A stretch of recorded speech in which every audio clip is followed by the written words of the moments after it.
শুরু করছি এখন প্রকাশ, সঙ্গে আছি এজি মাহমুদ। আলাপ করতে চাই বহুমাত্রিক পণ্য প্রসঙ্গে। রপ্তানিতে পণ্য বাজার বহুমাত্রিক রূপ দেয়া, সেই সঙ্গে রপ্তানির যে বহুমুখীকরণ বাজার, রপ্তানি পণ্যের বৈচিত্র্যকরণ, এইসব বিষয় নিয়ে আজকে মূলত আলাপ করতে চাই। আজকে আলাপে রয়েছেন আমাদের সঙ্গে সৈয়দ আলমাস কবির, সভাপতি মালয়েশিয়া চেম্বার অফ কমার্স, আপনাকে স্বাগত। এবং সেই সঙ্গে রয়েছেন পারভেজ করিম আব্বাসী, সহকারী অধ্যাপক, অর্থনীতি বিভাগ, ইস্ট ওয়েস্ট ইউনিভার্সিটি। দুজনকেই স্বাগত আমাদের এই আজকের আলাপে এবং আজকের এই আয়োজনে। আমরা যে বিষয় নিয়ে কথা বলবো, রপ্তানিতে অতি নির্ভরতা পোশাকে, আমাদের তৈরি পোশাকের ক্ষেত্রে সেটি বলা হয়ে থাকে ৮০ থেকে ৮৬% মতো আসলে আমাদের এই তৈরি পোশাক থেকেই আসে। তো এটিকে এই অতি নির্ভরতা থেকে বের হয়ে আসতে হবে, এইরকম বিষয় নিয়ে বহু আলাপ হয়েছে, বহু পরিকল্পনা হয়েছে।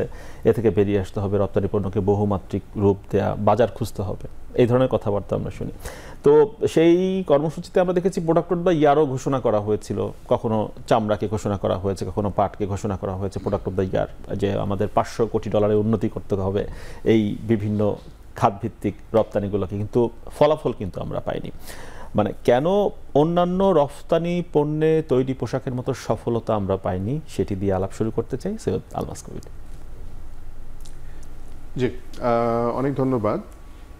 তৈরি পোশাকে আমরা যে কারণে সাকসেসফুল হয়েছি সেই কারণটা আমাদেরকে বুঝতে হবে। কারণটা হচ্ছে আমরা চিপ লেবার, সস্তা শ্রমকে আমরা কিন্তু সব জায়গায় মার্কেট করেছি, যে তোমরা আমাদের দেশে কাপড়টা সেলাই করতে পাঠাও, বিকজ আমাদের এখানে লেবার কস্ট অনেক কম।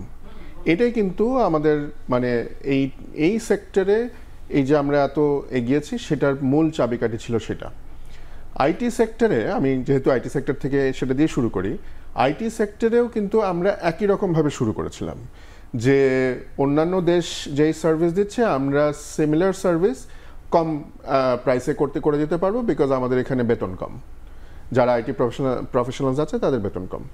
সো সেভাবে এগিয়েছি। কিন্তু মুশকিল হয়ে গেছে যে আনলাইক পোশাক শিল্প, তৈরি পোশাক শিল্প, এই ধরনের প্রযুক্তি শিল্পতে কিন্তু আপনার সস্তা শ্রম সবসময় আপনাকে অ্যাডভান্টেজটা দেয় না। আপনাকে যেটা দেয় করতে হবে সেটা হচ্ছে দক্ষতা। আপনাকে বেটার কোয়ালিটি প্রোডাক্ট অফার করতে হবে, বেটার কোয়ালিটি সার্ভিস অফার করতে হবে। সো সেইটা আমরা ঠিকমতো করতে পারিনি। আমরা আইটিতে করতে পারিনি, আমরা লেদার সেক্টরে করতে পারিনি, জুট সেক্টর তো পারিনি, আমরা প্লাস্টিকে পারিনি, ফার্মাসিউটিক্যালসে এখনো পারছি না। সো এই জিনিসগুলো আমার মনে হয় ওখানে আমরা পিছিয়ে গেছি। এবং আমরা যখনই বিভিন্ন জায়গায় বিভিন্ন রোড শো করেছি, বিভিন্ন জায়গায় গিয়ে পিচ করেছি যে বাংলাদেশে আসো তোমরা, বা বাংলাদেশ থেকে তোমরা কিছু নাও, তখন আমরা সবসময় ফোকাস করেছি ওই চিপ লেবারের ব্যাপারটা। কিন্তু সস্তা শ্রম থেকে বেরিয়ে আমরা যদি কোয়ালিটিতে ফোকাস না করতে পারি, তাহলে কিন্তু এটা আসলে আমরা সেই সাকসেসফুলটা হব না। আচ্ছা, পারভেজ করিম আব্বাসী, আপনার বিশ্লেষণটাই শুনি।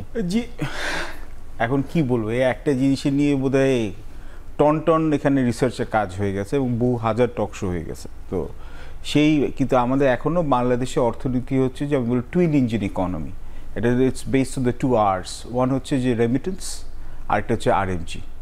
এর বাইরে আমরা অনেক ডাইভার্সিফিকেশনের কথা বলেছি, অনেক পলিসি করা হয়েছে।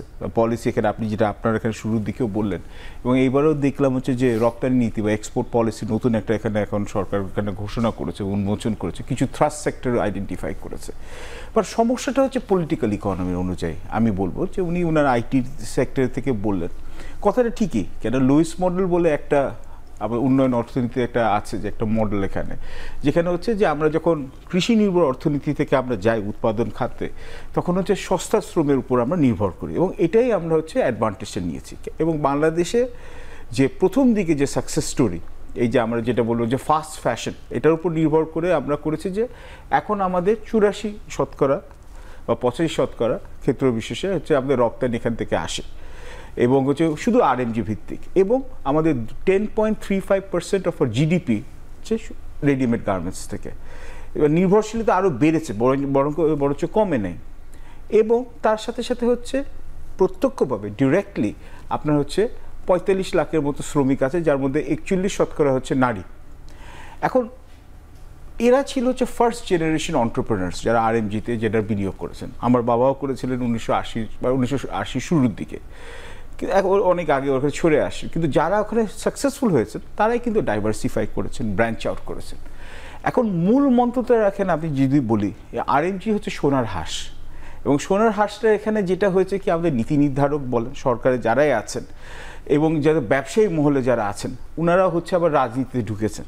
এবং রাজনীতি ঢুকার পর যেখানে হয়েছে যে আরএমজি যেহেতু থ্রাস্ট সেক্টরটা ছিল, তার জন্য ওখান থেকে ওনারা ডাইভার্সিফাই করেছেন, হচ্ছে ব্যাংকিংয়ে করেছেন, সেবা খাতে গেছেন, হাসপাতাল করেছেন, ট্যুরিজম করেছেন, অন্যান্য ইন্ডাস্ট্রি করেছেন। কিন্তু আরএমজি এখানে হচ্ছে সরকারের কাছ থেকে ওরা এক ধরনের প্রণোদনা নিয়েই গেছেন একের পর এক, কিন্তু গুণগত মান উন্নয়ন করা যতটুকু করা উচিত ততটুকু হয় না। আমরা শুধু সাকসেস স্টোরি কথা আচ্ছা, এই জায়গা থেকে একটু আলমাস ভাইয়ের কাছ থেকে একটু শুনি আমরা। সেটা হচ্ছে ইনফ্লুয়েন্সের জায়গাটা আসলো, সেটা হচ্ছে আইসিটিতে কি মানে ইনফ্লুয়েন্স তৈরি করার সময় বা সুযোগটা কি পাননি এই খাতের ব্যবসায়ীরা?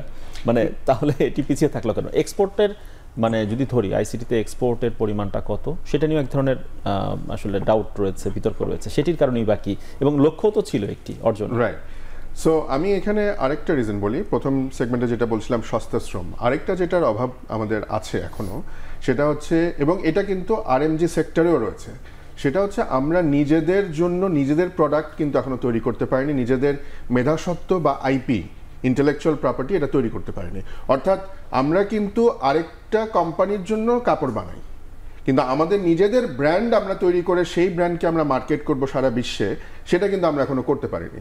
একই রকম কিন্তু আমরা লেদার ইন্ডাস্ট্রিতেও বলি, কিছু কিছু হয়েছে, মানে খুবই সামান্য, ওটা খুব নেগলিজিবল, কিন্তু আমরা কিন্তু আরেকজনের জন্য হয়তো জুতো বানাচ্ছি বা ব্যাগ বানাচ্ছি। একই রকমভাবে আপনি আমাদের আইটি সেক্টরেও আমরা কিন্তু আরেকজনের জন্য সফটওয়্যার বানাচ্ছি, বিদেশে কারো কোনো কোম্পানির জন্য তারা আউটসোর্স করছে বাংলাদেশে, আমরা তাদের জন্য সার্ভিস দিচ্ছি, সেটা বিপিওই বলেন, আইটি এনেবল সার্ভিস বলেন, যেটাই বলেন। আমাদের নিজস্ব যে একটা মেধাসত্ব, নিজস্ব যে একটা ব্র্যান্ড, সেটা আমরা করতে পারিনি। এবং সেই কারণে আপনি যেটা বললেন যে ওই যে ইনফ্লুয়েন্সের কথা বললেন, যে আমরা যে মার্কেটটাকে ডিকটেট করব, সেটা আমরা করতে পারিনি। আমরা সবসময় ওই গার্মেন্টসেও দর্জিগিরি করে গেছি, লেদারে মুচিগিরি করে গেছি, আইটিতেও কিন্তু আমরা ওই মোটামুটি ওই প্রোগ্রামার, কোডার, কামলাগিরি করে অপারেটরের ভূমিকা পালন করে যাচ্ছি। সো এইখানেই আমাদের মুশকিলটা। এইখানে আমাদেরকে এক নম্বর কথায় এইটা থেকে টার্ন অ্যারাউন্ড করার জন্য কি করা দরকার? ইনোভেশন নিয়ে আসা দরকার। আমাদের নতুন আমাদের কিন্তু অনেক মেধাবী আমাদের ছেলেপেলে আছে, তারা কিন্তু চাইলে তারা অলরেডি কিন্তু ওয়ার্ল্ড ক্লাস সার্ভিস বা প্রোডাক্ট তারা বানাচ্ছে, কিন্তু নিজেদের মতো করে যদি একটা প্রোডাক্ট বানায়, মনে করেন আপনি মাইক্রোসফট ওয়ার্ড, এরকম একটা প্রোডাক্ট আমরা কি বানাতে পারি না? আমাদের লোকাল কনটেক্সট আমরা বানাই। আমরা তো এই ধরনের প্রোডাক্ট আমরা যদি বানিয়ে অফ দ্য শেলফ যেটাকে বলি আমরা, মানুষ ওইটা কিনবে। এখন সব হচ্ছে কিন্তু ক্লাউড বেসড, আপনি জানেন, সফটওয়্যার অ্যাজ এ সার্ভিস। ওই রকম আমরা সার্ভিস কেন তৈরি করতে পারছি না? আজকাল তো এগুলো করা আসলে অনেক ইজি হয়ে গেছে। আগে এগুলো ছিল যে মার্কেটিং অনেক সমস্যা ছিল, একটা অনেক এক্সপেন্সিভ ছিল, এখন তো ডিজিটাল মার্কেটিং করা যায়। সো এইগুলো আমাদের করা দরকার। ফার্মাসিউটিক্যালসের কথা চিন্তা করেন, এটা নিয়ে আলাপ করব, মানে এক্সপোর্ট নিয়েও কথা বলবো আইসিটি খাতের। তার আগে একটু আমরা লেদার নিয়ে কথা হচ্ছিল, যেহেতু তাহলে লেদার সেক্টর নিয়ে কাজ করেন এমন একজন উদ্যোক্তা যুক্ত রয়েছেন আমাদের সঙ্গে, তানিয়া ওহাব। আশা করি তাকে দেখতে পাচ্ছি। তানিয়া ওহাব, আপনাকে স্বাগত আমাদের এই আজকের আলাপে এবং আয়োজনে। আপনি নিশ্চয়ই শুনছিলেন আমরা আলাপ করছিলাম যে পোশাককে যে অতি নির্ভরতা রপ্তানিতে, সেটি থেকে আমরা একটু বের হয়ে আসতে চাই। কিভাবে বের হব তা নিয়ে কথা বলছিলাম, কিন্তু পোশাকের পরে কিন্তু টার্গেট ছিল যে লেদার সেক্টরে, যেটা নিয়ে আপনি কাজ করেন। এবং এলডব্লিউজি সনদ পাওয়া চামড়া খাতের যে বাংলাদেশে এখন 7টি প্রতিষ্ঠান রয়েছে, এবং এই সেক্টরটির বৈশ্বিক বাজার ক্রমাগত বড় হচ্ছে, সেটিও আমরা জানি। তবে 7 বছর ধরে এই খাতে কিন্তু বাংলাদেশের রপ্তানি একই জায়গায় ঘুরপাক খাচ্ছে। সেটির কারণ কি? প্রথমত তো আসলে পরিবেশগত একটা ইস্যু রয়েছে আমাদের। কাঁচা চামড়া থেকে প্রসেসিং এর যে প্রসেসটা, সেটাতে ইথিলিন ট্রিটমেন্ট প্ল্যান্টটা আসলে ঠিকমতো ট্যানারি মালিকরা যারা, তারা পাচ্ছে না। এটা তো আসলে হাজারীবাগ থেকে শিফট হলো সাভারে, কিন্তু হয়তোবা এখনো ওটা ঠিকমতো চালু হয়নি, যার কারণে বৈশ্বিক বাজারে আমাদের লেদারের যে চাহিদাটা ছিল, ইউরোপিয়ান বায়ারদের কাছে আমাদের যে চাহিদাটা ছিল, সেটা কিন্তু অনেক কমে গেছে। তো যার কারণে দেখা যায় আমরা যারা আসলে ওই লেদার দিয়ে ব্যাগ বানাই, আমরা যখন কোনো একটা বায়ারকে বলি যে আমাদের ব্যাগ গুলো তোমরা দেখো, তো তাদের প্রথমেই আসলে এখন এনভায়রনমেন্টের দিকটাই চলে আসে। তো আমার কাছে মনে হয় যে এনভায়রনমেন্টের এই ব্যাপারটা যদি সর্বোচ্চ গুরুত্ব দিয়ে দেখা হয়, আমাদের দেশের কিন্তু লেদার প্রাকৃতিক ভাবে মানে বাইরের দেশের কাছে অনেক বেশি সমাদৃত, কারণ আমাদের দেশের লেদারের যে টেক্সচার, সেটা কিন্তু খুবই ন্যাচারাল। এবং পাশাপাশি আমাদের দেশের লেদারের যে ফিল্ডটা সেটাও কিন্তু বহির্বিশ্বে খুবই সমাদৃত। তো আমরা যদি এই আদার্স যে প্রবলেম গুলো আছে সেটা যদি আমরা মানে সরকারিভাবে আমরা সলভ করতে পারি, তাহলে কিন্তু যারা লেদার এক্সপোর্ট করছে তারা যেমন লাভবান হবে, পাশাপাশি আমরা যারা লেদার প্রোডাক্ট নিয়ে কাজ করছি বা ফুটওয়্যার নিয়ে কাজ করছি তারাও কিন্তু ভালো একটা প্রাইসে ভালো বায়ারের কাছে বিক্রি করতে সমর্থ জি হব। তানিয়া হব, যে পাশাপাশি প্রশ্নটি আমার আপনার কাছে জানতে চাওয়া সেটি হচ্ছে আপনার মতো যারা উদ্যোক্তা রয়েছেন, যারা এই লেদার সেক্টরে কাজ করেন, তারা যে প্রোডাক্টগুলো বানান বিভিন্ন রকমের, সেগুলো কি আপনারা এক্সপোর্ট করতে পারেন দেশের বাইরে? এই ক্ষেত্রে কোনো বাধা রয়েছে কিনা, বা বায়ারদের কি ধরনের চাহিদা থাকে সেটি পরিপূর্ণ করতে গিয়ে কোনো ধরনের সমস্যায় আপনারা পড়েন কিনা? যে আমরা এক্সপোর্ট, আমরা যারা আসলে এসএমই উদ্যোক্তা আছি আমরা ছোট ছোট আকারে এক্সপোর্ট করি, যারা বড় উদ্যোক্তা আছে তারাও এক্সপোর্ট করছে। বাংলাদেশ থেকে কিন্তু মাইকেল কোরের ব্যাগ যাচ্ছে এবং বাংলাদেশ থেকে কিন্তু অনেক বড় বড় ব্র্যান্ডেরও ব্যাগ যাচ্ছে। আমাদের ক্ষেত্রে যে প্রবলেমটা হচ্ছে, একটা হচ্ছে যে আমরা যখন আহ একদমই মানে আমাদের যখন বলা হয় যে তোমরা যে এখান থেকে যে ট্যানারি থেকে লেদারটা সংগ্রহ করো সেখানে ইটিপি আছে কিনা, সেক্ষেত্রে আমরা কিছুটা ক্ষেত্রে আটকে যাই। পাশাপাশি দেখা যায় অনেক সময় আমরা যারা এসএমই আছি আমাদের বন্ড লাইসেন্স থাকে না। আমরা যখন ম্যাটেরিয়াল মানে ব্যাগ ছাড়া লেদার ছাড়া বাকি ম্যাটেরিয়াল গুলো আমাদের চায়না বা অন্যান্য দেশ থেকে আমদানি করতে হয়, সেক্ষেত্রে এসএমই উদ্যোক্তাদের পক্ষে বন্ড লাইসেন্স দিয়ে প্রোডাক্ট গুলো আনা সম্ভব হয় না। যেটা বড় উদ্যোক্তারা যারা রপ্তানিকারক, তারা পুরোপুরি রপ্তানিকারক, তারা হয়তোবা এই সুবিধাটা পেয়ে থাকে। বাট আমাদের দেশে কিন্তু অনেক ছোট ছোট করে, অনেক ছোট ছোট আকারে অনেক বড় এক্সপোর্ট হচ্ছে। যদি বলি ছোট ছোট করে আলাদা আলাদা করে যদি আপনি ভলিউম ধরেন তাহলে কিন্তু সেটা অনেক বড় ভলিউম, কিন্তু আমরা সেখানে যে প্রোডাক্টটা ইম্পোর্ট করে আনছি সেখানেও কস্টিং এ আমরা আটকে যাচ্ছি। জি, পাশাপাশি আপনার কাছে ফিরবো তানিয়া হব আবারও। পারভেজ করিম আব্বাসী, এবার আপনার কাছে আসতে চাই। যে সমস্যার কথা আমরা শুনলাম যে মূলত মানে কমপ্লায়েন্সকেই বলা হচ্ছে যে লেদার সেক্টর যতটা প্রত্যাশিত গতি বা প্রবৃদ্ধি পাওয়ার কথা ছিল সেটি না পাওয়ার পেছনে কারণ হিসেবে কাজ করছে। যদিও আমাদের ওই যে বৈশ্বিক যে এলডব্লিউজি সনদ, সেখানে 7টি আমাদের লেদার কারখানা হয়েছে, যদিও সংখ্যা এটি কম, কারণ আমাদের যে সাভারে যে ট্যানারি শিল্পপল্লী রয়েছে সেটি কিন্তু এখনো পুরোপুরি কমপ্লায়েন্স হয়নি। এটি কি তাহলে পিছিয়ে থাকার কারণ এই চামড়া শিল্পের অগ্রগতি? চামড়া শিল্পে আরো উনি উনার চামড়া খাত থেকে বলছেন, উনি আইটি থেকে বলছেন। আমি আরো জেনারিক ভাবে বলি, কারণ জিনিসটা হচ্ছে যে আরো ইজিয়ার হবে। As an economist I can focus on the big picture. সবচেয়ে সমস্যা হচ্ছে যে আমাদের হচ্ছে যে পলিসি কন্টিনিউটি নেই। এক, ইজ অফ ডুইং বিজনেস, আপনার ব্যবসা বান্ধব যেখানে একটা প্রতিবেশ হবে। মুখে বলি আমরা, আমাদের এখানে ব্যাংক থেকে আপনার হচ্ছে যে লোন নিতে, আপনার হচ্ছে কাস্টমার ক্লিয়ারেন্স নেওয়ার জন্য, আপনার হচ্ছে ইম্পোর্টের লাইসেন্স নেওয়ার জন্য, এইগুলার কোনো মানে কোনো এখানে এক ধরনের একটা আমি স্বচ্ছতা নেই। এবং সরকারি কর্মকর্তা সবাই না, কিন্তু এখানে হচ্ছে হ্যারাসমেন্টটা ব্যবসায়ীদেরকে মনে করা হচ্ছে যে ইনটুইটিভলি করাপ্ট। এবং এটা হচ্ছে যে এবং প্রবলেম হচ্ছে, ধরুন আগের সরকারের আমলে আইটিকে হচ্ছে প্রাধান্য দেওয়া হচ্ছে, মুখে দেওয়া হচ্ছে। এখন আইটি সেক্টরকে মনে করা হচ্ছে যে এটা হচ্ছে পলিটিক্যালি ফেভার্ড। কোনো এক সময় আরেকটা সরকার হয়তো বা বলেছে লেদার সেক্টরকে এমফেসিস দেওয়া হবে। সো আপনার প্রবলেম হচ্ছে কি, এটা হচ্ছে আমি একে একে বলি। একটা হচ্ছে আপনার হচ্ছে যে এই policy continuity in the greater national interest নাই। দুই, ব্যাংকিং খাতে চরম নৈরাজ্য। জেনুইন যারা হচ্ছে ব্যবসায়ী তারা লোন পায় না।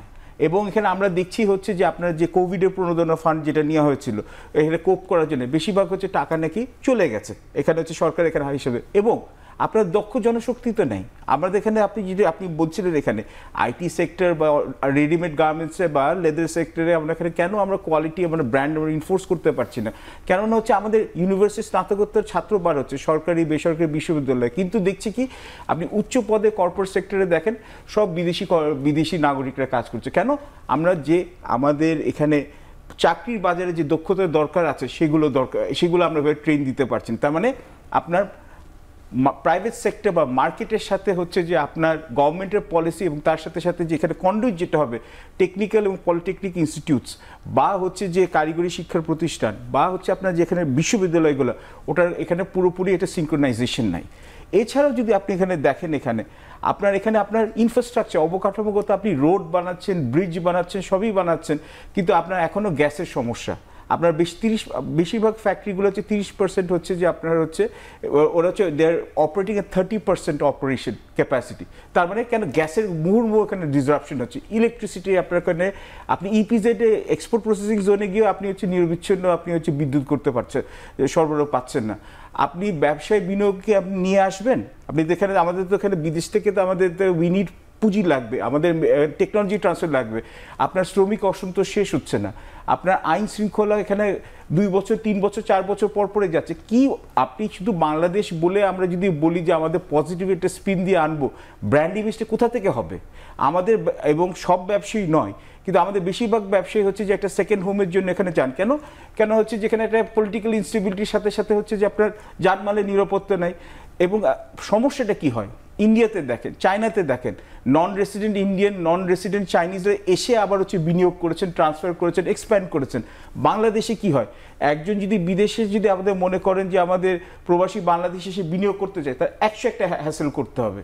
তো আপনি যদি এতগুলো সমস্যা আপনি ফেস করেন, চিটাগং হচ্ছে আমাদের একটা বড় পোর্ট যেখান থেকে হচ্ছে আমাদের প্রায় 50 বা 60% হচ্ছে আমাদের সিবোর্ন কার্গো আমাদের যায়, পায়রাতে কাজ হচ্ছে, খুলনাতে হচ্ছে, কিন্তু কবে হবে ঠিক মানে নেই। এর মধ্যে তো এত কিছুর মধ্যে তো পোশাক শিল্পটা তো মানে কন্টিনিউ করে যাচ্ছে। কেন এটা হচ্ছে সস্তা, এই আমি আবার বলছি, আপনি যদি আবার জাস্ট পয়েন্ট দিই তারপর বলবো, পোশাক শিল্পে কিন্তু আমরা নিশ্চয়ই বেড়েছে। হ্যাঁ, আমাদের একটু বিরতির সময় হচ্ছে, কিন্তু এখানে আমরা কিন্তু লোয়ার এন্ড গার্মেন্টসে আমরা কিন্তু স্পেশালাইজ করছি, হায়ার এন্ড গার্মেন্টসে কিন্তু আমরা যেতে পারছি না। আমরা একটু একটা বিরতি নিয়ে ফিরে আসি, তাহলে বিস্তারিত আলাপের সুযোগ হবে। তানিয়া হব রয়েছেন আমাদের সাথে, বিরতি নিয়ে ফিরে আসছি আবারও এখন প্রকাশে।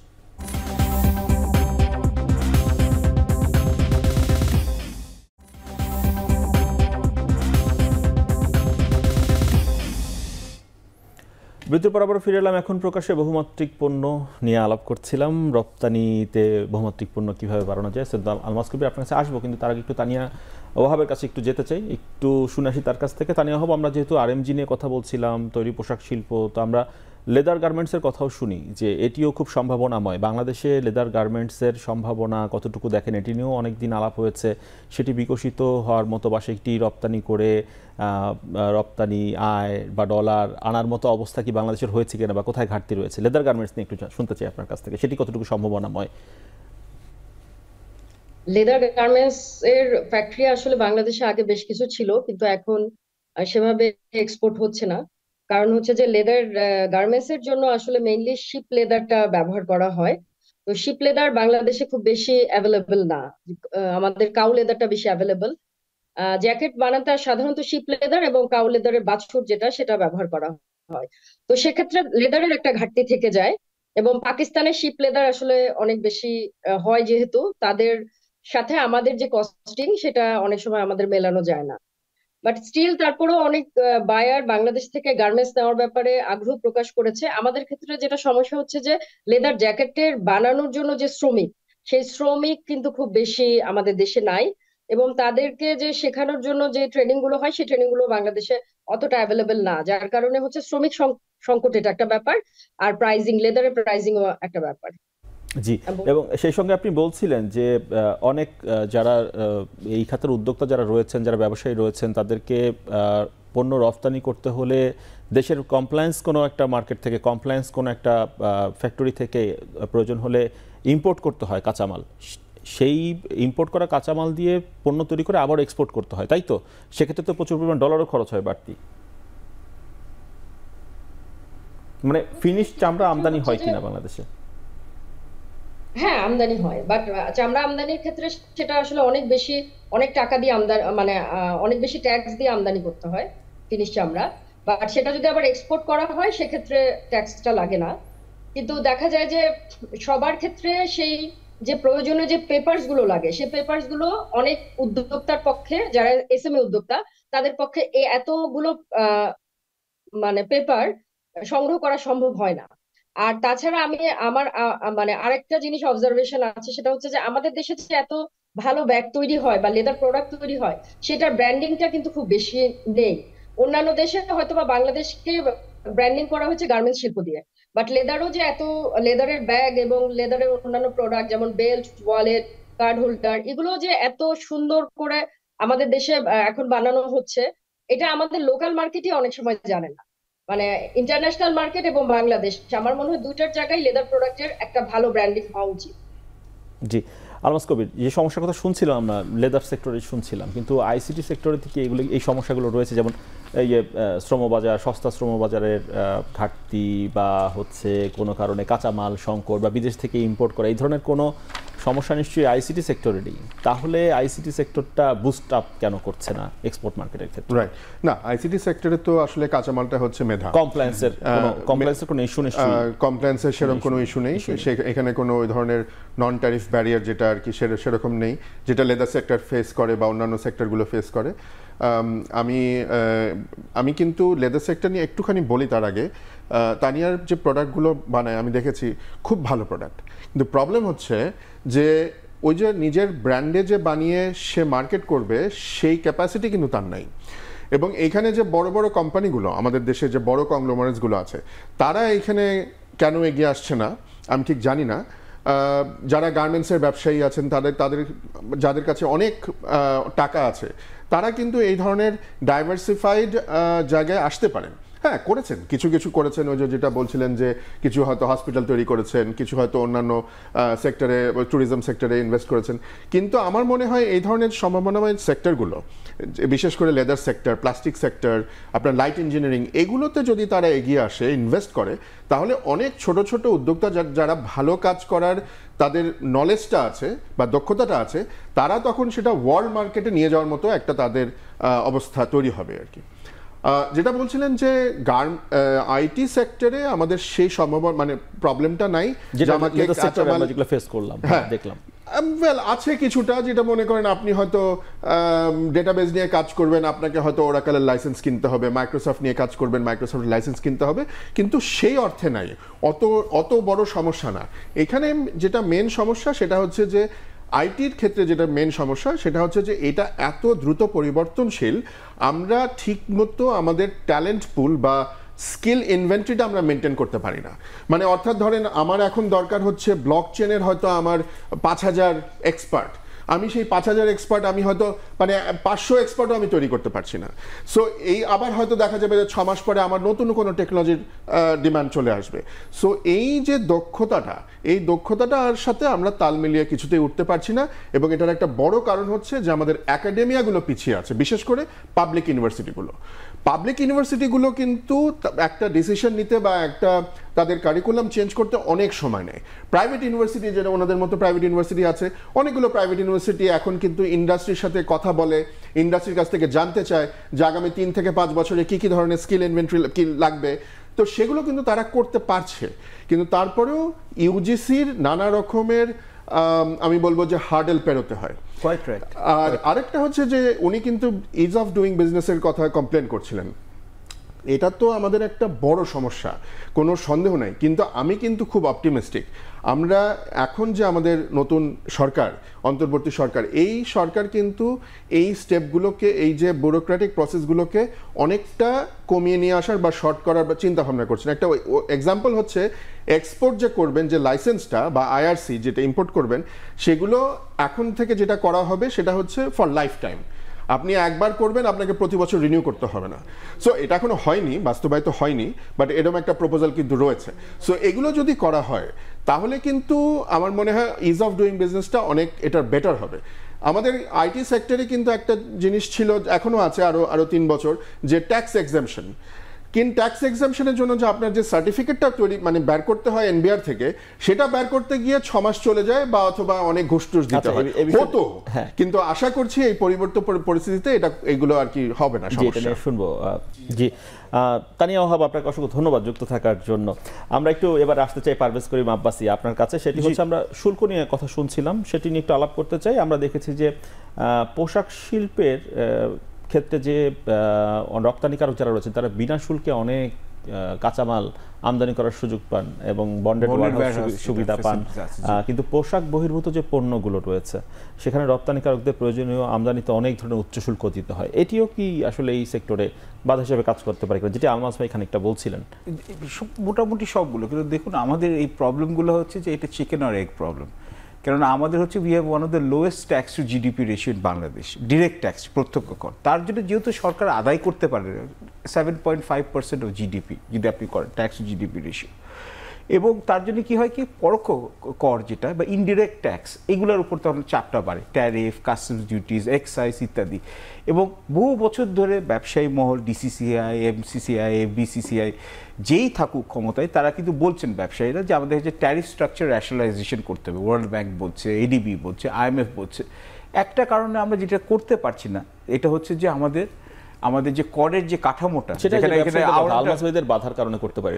আচ্ছা, এখন ওই তো বললাম পলিটিক্যাল ইকোনমি একটা অ্যাসপেক্ট আছে, তো এখানে হচ্ছে একটা, কিন্তু আমাদের এখানে করের এখানে কেন হচ্ছে যে আমাদের সরকারের অনেক রাজস্ব এখানে হচ্ছে হারাতে হবে, রেভিনিউ লস, এটা হচ্ছে একটা একদিকে এখানে চাপ। কিন্তু এখন আইএমএফ এর চাপে এটা ট্যারিফ স্ট্রাকচার র্যাশনালাইজ হলে এনবিআর, হ্যাঁ, এবং প্রবলেম হচ্ছে যে আপনার তো হচ্ছে রেড টেপ, আপনার সরকারি সংস্থাগুলো সবাই না, কিন্তু বেশিগুলো হচ্ছে যে রেড টেপ আর হার্ডেল করতে পারলে, যেটা হচ্ছে রেন্ট সিকিং অ্যাক্টিভিটি। আমরা তো প্রতিবার দেখি যে বাজেটের আগে যখন ব্যবসায়ীদের, বিভিন্ন সেক্টরের ব্যবসায়ীদের সাথে যখন বৈঠক হয়, ব্যবসায়ীদের একটাই দাবি, আমার সেক্টরে শুল্ক কমাও, আমার সেক্টরে কর কমাও, আমাকে ট্যাক্স এক্সাম্পশন। এটা হচ্ছে সার্বিকভাবে করতে হবে। এখন যেটা আমাদের করতে হবে, যে ট্রাস্ট সেক্টরগুলো আইডেন্টিফাই করতে হবে। সেটা হচ্ছে আমি আইসিটি সেক্টরকে 5 বছরের জন্য বেনিফিট দিলাম, পোশাক শিল্পকে 10 বছরের জন্য বেনিফিট দিলাম, সেই বেনিফিট আমার ইকোনমিকে কি দিল, সেটি হচ্ছে গিয়ে প্রশ্ন। যদি সেটি আমার অর্থনীতিতে সারপ্লাস কিছু যুক্ত করতে পারে, তাহলেই না আমি তোমাকে। এই জন্য আমরা খাতোয়ারিভাবে আমাদের কতটুকু ভ্যালু এডিশন হচ্ছে সেটার হচ্ছে আমাদের এখন এটা নতুন ক্যালকুলেশন এখন করা যায়, অন্যান্য দেশে করছে, আমাদের করতে হবে, কিন্তু তার আমরা স্বচ্ছভাবে করতে হবে। আমরা তো দেখেছি দিনের পর দিন যে আরএমজি সেক্টরের ব্যবসায়ীদেরকে সুবিধা দিয়েই দেওয়া হয়েছে, তারা চেয়েছেন দিতে হয়েছে, কিন্তু সেই সুবিধা দেওয়ার কারণে ইকোনমিতে কি যুক্ত হয়েছে, সেই লিডিং ওরা পলিসি মেকারস, ওনারাই হচ্ছেন পলিটিশিয়ান অ্যাক্রস পলিটিক্যাল ডিভাইড। আপনি তো এর আগের যে সংসদ 300 জনের সংসদের মধ্যে তো অর্ধেক ছিল গার্মেন্টস ব্যবসায়ী, তারাই তো এমপি হয়েছিলেন, তারাই তো পলিসি বানাচ্ছেন। এখন আপনি এখানে এটি আবার ভাইস ভার্সা, যদি আমরা চিন্তা করি যে তারা যখন মানে ইকোনমিক্যালি বা বিজনেস করে ফাইন্যান্সিয়ালি যখন স্ট্রং হয়েছেন, তখন তারা আসলে পলিটিক্যালি তারা ইনফ্লুয়েন্স করতে সক্ষম হয়েছে। One drives the other. অর্থনৈতিক সক্ষমতাই তাদেরকে এক সময় গিয়ে আইনসভায় পৌঁছে দিয়েছে। ওটা তো প্রেসিডেন্ট ট্রাম্পকেও দেখছি যুক্তরাষ্ট্রে, তো ওটা তো এখন ওটা ওই হিসাবটা বললে এখন গরিব দেশে অনেকগুলো ঝামেলা চোখে পড়ে, বড় লোকদের পড়ে না। কিন্তু আমাদের আরেকটা জিনিস আপনি যদি আমাকে অ্যালাউ করেন এখানে, যেটা আমার মনে পড়ে, এখানে 30 সেকেন্ডের মধ্যে বলছি, আমাদের ইন্টেলেকচুয়াল প্রপার্টি রাইটস এস্টাবলিশ করতে হবে। এর আগে আমাদের মেধাভিত্তিক কোনো বিকাশ হবে, এবং আমরা জিডিপির খাতে আমরা যে রিসার্চ আর ডেভেলপমেন্টের উপর সবচেয়ে কম খরচ করি, তার জন্য কিন্তু আমাদের দেখেন পড়াশোনার গুণগত মান কিন্তু বাড়ছে না বিশ্বের অন্যান্য যে আমাদের প্রতিযোগী রাষ্ট্রের মধ্যে, যেমন ভিয়েতনাম, ক্যাম্বোডিয়া, এদের সাথে, এবং এই জন্য আমরা পিছিয়ে যাচ্ছি। সো আমাদের ইন্টেলেকচুয়াল প্রপার্টি রাইটসে একটা রেজিম আনতে হবে, যেখানে হচ্ছে আপনার মেধা, আপনার সত্তা, আপনার এইটাকে যাতে প্রোটেকশন পায়, এবং ইনোভেশনটাকে ফ্যাসিলিটেট করতে হবে। ইনোভেশনটা করার জন্য, উদ্ভাবনটাকে করার জন্য আপনাকে, ঠিকই বলেছেন উনি, যে আমাদের সরকারি বিশ্ববিদ্যালয় এখানে ইনকিউবেটরগুলো যেগুলো আছে, এটা বেসরকারি খাতের সাথে, উদ্যোক্তাদের সাথে বসে করতে হবে, এবং পাবলিক প্রাইভেট পার্টনারশিপ মুখে বললে হবে না, এটা অ্যাকচুয়ালি ইমপ্লিমেন্ট করতে হবে। এবং এটা তখনই হবে যখন ব্যবসায়ীদেরকে আপনাকে মনে করতে হবে যে আপনি সরকারের ওপোনেন্ট না, বা আমলাদের ওপোনেন্ট না, এবং ব্যবসায়ীরাও বলতে হবে যে হচ্ছে আমি যাই করব এই দেশে করব, যতক্ষণ আমার জানমালের নিরাপত্তা দেওয়া হয়, আমার টাকা যাতে বিদেশে না যায়, আমি যাই করব বিনিয়োগটা করে দেশে করব। So it's a matter of confidence also. Okay, আমরা একটা বিরতি নিয়ে ফিরে আসি তাহলে। দর্শক, বিরতির পর আবারও ফিরছি এখন প্রকাশন।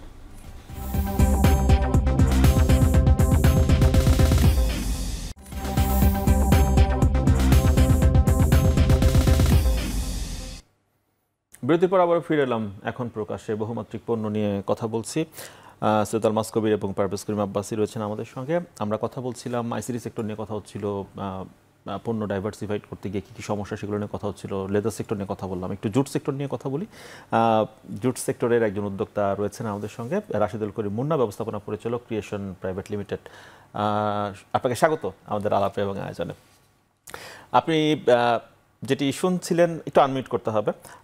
তো আমরা এইসব বিষয় নিয়ে কথা বলছিলাম, যেগুলো পোশাক খাতের কাছাকাছি আমরা ভাবছি যে রপ্তানিতে ভূমিকা রাখতে পারবে, সেই সম্ভাবনাময় একটি অন্যতম পণ্য হচ্ছে জুট বা পাট। কিন্তু দীর্ঘদিন ধরে পাট এবং পাটজাত পণ্যের যে রপ্তানি, সেটিও একই বৃত্তে ঘুরপাক খাচ্ছে, লেদার সেক্টরের মতোই। গত অর্থ বছরে এই খাতে রপ্তানি কমে গিয়েছে $91 কোটি। তার মানে 2011-12 যদি থেকে হিসাব করি, সেখানে ছিল $97 কোটি। 10 বছরে মানে আমরা রপ্তানি খুব একটা বাড়াতে পারিনি, উল্টো কমে যাচ্ছে 6%। কেন হচ্ছে এমন? রাশিদুল করিম মুন্না। জি, ধন্যবাদ আপনাকে। মূলত আমাদের জুট সেক্টরের যে বড় চ্যালেঞ্জ, সেটা হচ্ছে আমরা প্রায় 50 বছর ধরে জুট সেক্টর মানে হচ্ছে ছালার বস্তা বা কাঁচা পাট রপ্তানি বা সুতা রপ্তানি, এই মূলত তিনটা প্রোডাক্টের মধ্যে ঘুরছে। কিন্তু বিশ্ববাজারে বিশেষ করে 90 দশকে এসে আমরা দেখছি যে কনজিউমার প্রোডাক্টে ন্যাচারাল বেস প্রোডাক্টের গ্রোথটা বাড়ছে। বিশেষ করে কোভিড এর পর আমরা দেখছি সারা পৃথিবীতে, বিশেষ করে ইউরোপিয়ান ইউনিয়নে কনজিউমার প্রোডাক্টে রিসাইক্লিং প্রোডাক্ট, ন্যাচারাল প্রোডাক্ট বা সাস্টেনেবল প্রোডাক্টের একটা বড় ডিমান্ড তৈরি হয়েছে। এবং সেই জায়গাতে ছালার বস্তা বা প্যাকেজিং প্রোডাক্টের বাইরে home furnishing, house hold product, lifestyle product থেকে শুরু করে মানুষের যে ইনডোর গার্ডেন, আউটডোর গার্ডেন, এই যে ভিন্ন মাত্রায় বা মাত্রিক ব্যবহারের যে জায়গাটা, এই জায়গাতে বাংলাদেশের জুট সেক্টর সেভাবে ফোকাস হতে পারেনি। এবং তার মূল কারণটা হচ্ছে যে জুট বেই যে প্রোডাক্টগুলি করতে গেলে যে রিসার্চ গুলি দরকার, সেই ধরনের প্রফেশনাল সার্ভিসটা কিন্তু এখানে অনুপস্থিত। পাশাপাশি আমরা ইন্টারন্যাশনাল মার্কেটের ডিমান্ড অনুযায়ী যে প্রোডাক্টগুলি তৈরি করব, সেই প্রোডাক্টের যে ডিজাইন, সেই ডিজাইনটা আমরা আমাদের প্রতিযোগী দেশগুলোতে দেখি যে তাদের প্রফেশনাল ইনস্টিটিউট আছে বা সার্ভিস সেন্টার আছে যারা উদ্যোক্তা বা ইন্ডাস্ট্রিকে সাপোর্ট দিয়ে যায়। এই জায়গাতে কিন্তু বাংলাদেশে কোনোভাবেই কোনো প্রফেশনাল ইনস্টিটিউট বা সার্ভিস সেন্টার গড়ে ওঠেনি, যে কারণে ইন্টারন্যাশনাল মার্কেটের ডিমান্ড অনুযায়ী কি ধরনের প্রোডাক্ট তৈরি করা যেতে পারে অনেক উদ্যোক্তাই সেই রাইট ডিরেকশনটা পায় না। এবং আমরা যারা হাতে গোনা কিছু সংখ্যক উদ্যোক্তা এই ইন্টারন্যাশনাল মার্কেটে বা ফেয়ার গুলাতে সরাসরি যাচ্ছি এবং সেই যে শিখে কিছু কাজ করা। এবং সেই জায়গাতে আমাদের দ্বিতীয় যে আরেকটা অবজারভেশন, যে ইন্টারন্যাশনাল মার্কেটে জুট বেসড প্রোডাক্টে যে বাংলাদেশে হয়, সেই জায়গাতে কোনো পজিটিভ ব্র্যান্ডিং নেই। অর্থাৎ ট্রেডিশনাল যে প্রোডাক্টের কথা আমি বললাম, এই মার্কেটে আমরা পরিচিত, কিন্তু এই যে নতুন যে বিশাল একটা মার্কেট তৈরি হয়েছে ইতিমধ্যে, সেই জায়গাতে কিন্তু বাংলাদেশের জি রাষ্ট্রীয় আমরা বুঝতে পেরেছি বিষয়টা। সৈয়দ আলমাস কবির, সব খাতের ব্যবসায়ীদের কথা শুনলাম, সেখান থেকে যেটা মনে হচ্ছে যে আমরা বলেছিলাম যে বিভিন্ন সেক্টর আইসিটি সহ পাট এবং আমরা সেই লেদারে আমরা 5 বছরে $500 কোটি উন্নতি করব আমরা রপ্তানি, কিন্তু সেটি রোড ম্যাপ বা পথ নকশা বা কী করে উদ্যোক্তারা সেখানে পৌঁছাবেন সেটি তাহলে কোনো জায়গাতেই প্রপারলি ছিল না। এবং সেই সঙ্গে ব্র্যান্ডিং একটা বড় বাধা হিসাবে কাজ করছে, যে বিশ্ববাজারে আমাদের ব্র্যান্ডিং হয়নি পণ্যগুলোর। এগুলোই কি সমস্যা বলে মনে করছেন? অনেক বড় সমস্যা, ব্র্যান্ডিং একটা বড় সমস্যা বাংলাদেশে। আর পথ নকশার বিষয়টা বলবেন, যে আপনারা যে 5 বছরে $500 কোটি আসবে 3টা সেক্টর থেকে, আপনারা কি কোনো রোডম্যাপ পেয়েছিলেন উদ্যোক্তারা কৌশলে আগাবেন? রাইট। সো ব্র্যান্ডিংটা নিয়ে বলে রাখি, ব্র্যান্ডিংটা একটা বড় সমস্যা। ব্র্যান্ডিং বলতে কিন্তু এখনও আমাদের ব্র্যান্ডিং হচ্ছে সেই সস্তা শ্রম, সেটা থেকে আমরা এখনও বেরিয়ে আসতে পারিনি। আমি এর আগে বলেছি যে আমাদেরকে ইনোভেশন নিয়ে আসতে হবে। এই যে মুন্না ভাই বলছিলেন যে পাটের কথা, সেই পাট দিয়ে আমরা এখনও ওই পাটের বস্তা, পাটের ব্যাগ, এগুলোই কিন্তু আমরা কথা বলছি, কিন্তু পাট দিয়ে যে এখন অনেক কিছু করা যায়, কাপড় চোপড় বানানো যায়, চেয়ার টেবিল বানানো যায়, এইগুলো নিয়ে কিন্তু আমরা চিন্তা করিনি। সো এইগুলো আসলে মানে এইগুলো নিয়ে আমাদের বাংলাদেশেই কিন্তু এই ইনোভেশনগুলো আসা উচিত ছিল, বিকজ এটা হচ্ছে পাটের দেশ। সো এইটা হয়নি। সো ইনোভেশনের অভাবের কারণে আমরা কিন্তু এই কাজগুলো করতে পারিনি, এবং ব্র্যান্ডিংটাও সেই কারণে হয়নি। আমরা ওই চিপ লেবার করেই আমরা সব জায়গায় বলে এসেছি। আর আপনি যেটা বললেন যে রোড ম্যাপ $500 কোটি, अगेन রোড ম্যাপটা সরি $500 কোটি, এইটা আসলে ওইভাবে আমাদের কোনো একটা কোঅর্ডিনেটেড যে এফার্ট থাকবে সেটা কিন্তু হয়নি। কমার্স মিনিস্ট্রি আমাদের কয়েক বছর আগে বলেছে যে হ্যাঁ, তারা 6টা প্রোডাক্ট 6টা সেক্টর নিয়ে তারা চিন্তা করছে, আলাদাভাবে কিছু ফান্ড তারা এটার জন্য ব্যবস্থা করছে, এই 6টা সেক্টরকে তারা আলাদাভাবে ফান্ড ইনজেক্ট করবে, নার্সিং করবে, কিন্তু কিছু হয়নি সেগুলো।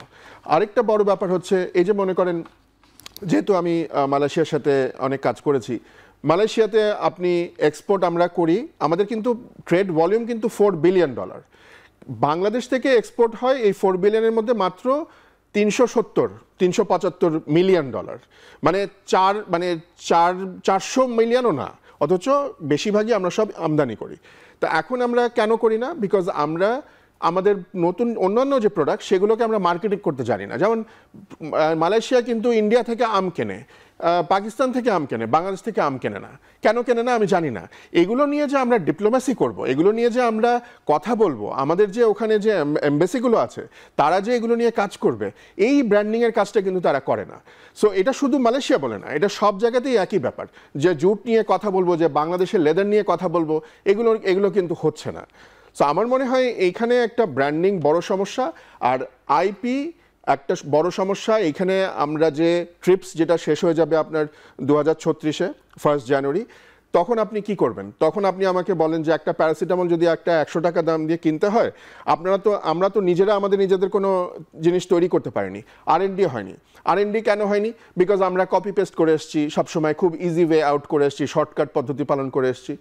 আমাদের একাডেমিয়ার সাথে কোম্পানিগুলো প্রাইভেট সেক্টরের কোনো এই R&D বিষয়ে কিন্তু কোনো রকম কোনো কোলাবোরেশন নাই।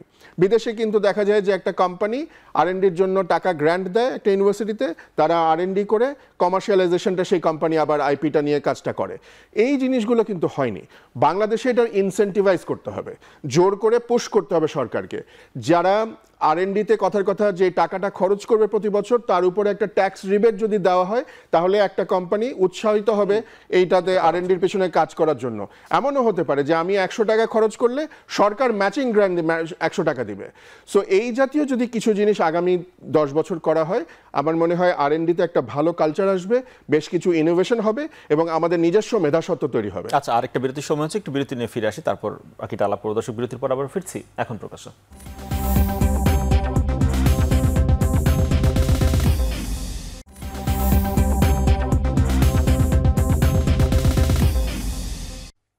বিরতির পর আবারও ফিরে এলাম এখন প্রকাশে। বহুমাত্রিক পণ্য নিয়ে আলাপ করছি। রাশেদুল করিম মুন্না, খুব ঝটপট আপনার কাছ থেকে শুনতে চাই যে আমরা যে সমস্যাগুলো শুনলাম তা থেকে বেরিয়ে আসার জন্য জুট সেক্টর, পাট সেক্টর কি করতে পারে, নাকি একই বৃত্তে ঘুরপাক খেতে থাকবে বাকি সময়টা?